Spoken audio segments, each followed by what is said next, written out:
Hi, my name's Christopher Burgon. I own and run Christopher Burgon Solicitors. We are a specialist litigation and commercial law firm based in London. This is part of a series of 6 videos entitled 6 Steps for Majority Shareholders Who Want to Take Back Control.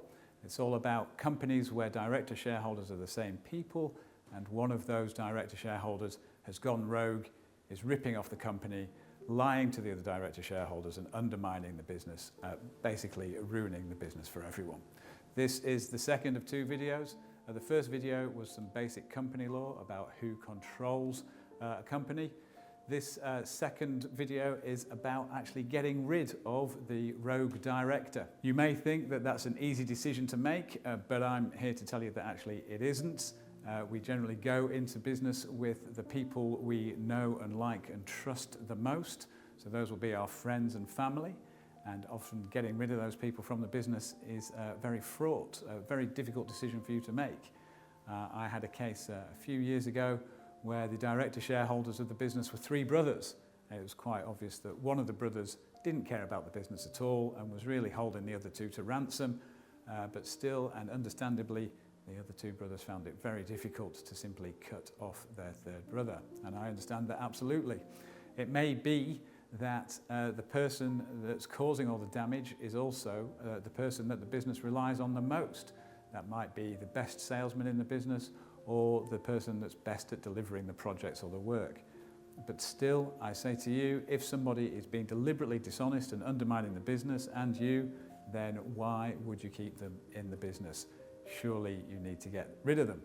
And if you're with me on that, we'll now talk a little about how best to get rid of a director from the business. Somebody who is a director and shareholder in a business has 3 points of contact with the company. They will be a shareholder, which is an owner. They will be a director, that is, they will hold the office of director within the company, and they will also be an employee. Now, being a shareholder we'll deal with later in the videos.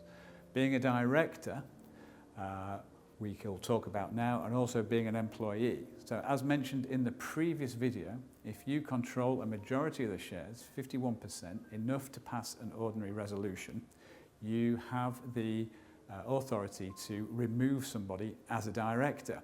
If you control the majority of shares, you have to follow the proper procedure, and we can help you do that, absolutely. And indeed, the procedure does have to be followed properly, or else you'll end up wasting a lot of time and money. But nevertheless, if the procedure is properly followed, then there's nothing that the director in question can do about it. If you control a majority of the shares, really, it's just a ceremonial kind of arrangement. There's one slight wrinkle in this, which is if there's only 2 of you in the company and you've got the model articles of association, they say that for a shareholders meeting to have authority, there must be at least 2 shareholders in the meeting. So if there's only 2 of you and you're both director shareholders, you actually need the person who you're trying to get rid of to turn up at the meeting.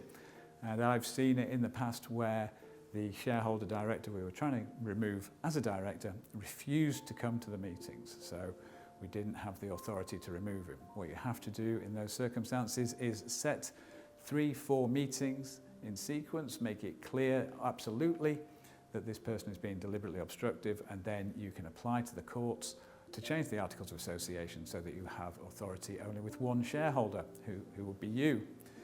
So that's it, getting rid of a director. As long as you've got a majority, as long as you follow the proper procedure, it can be done. So then you have the position of the wrongdoer as an employee of the company. Now, they are probably carrying out some function for the company, whether that's in sales or in the back office or carrying out the work. They may well have employment rights. And if they do have employment rights, then you have to follow proper employment procedure. If they're undermining the company, if they're taking money out of the company without permission, or if they're competing against it, then that's clearly gross misconduct. And so you can get rid of them that way, but again, you must follow the proper procedure for dismissal by gross misconduct. If you don't follow proper procedure for dismissing someone as an employee, then they can bring an action for wrongful dismissal against you. You must also have a good reason to get rid of someone. If you don't have a good reason, then they can bring an action for unfair dismissal against you.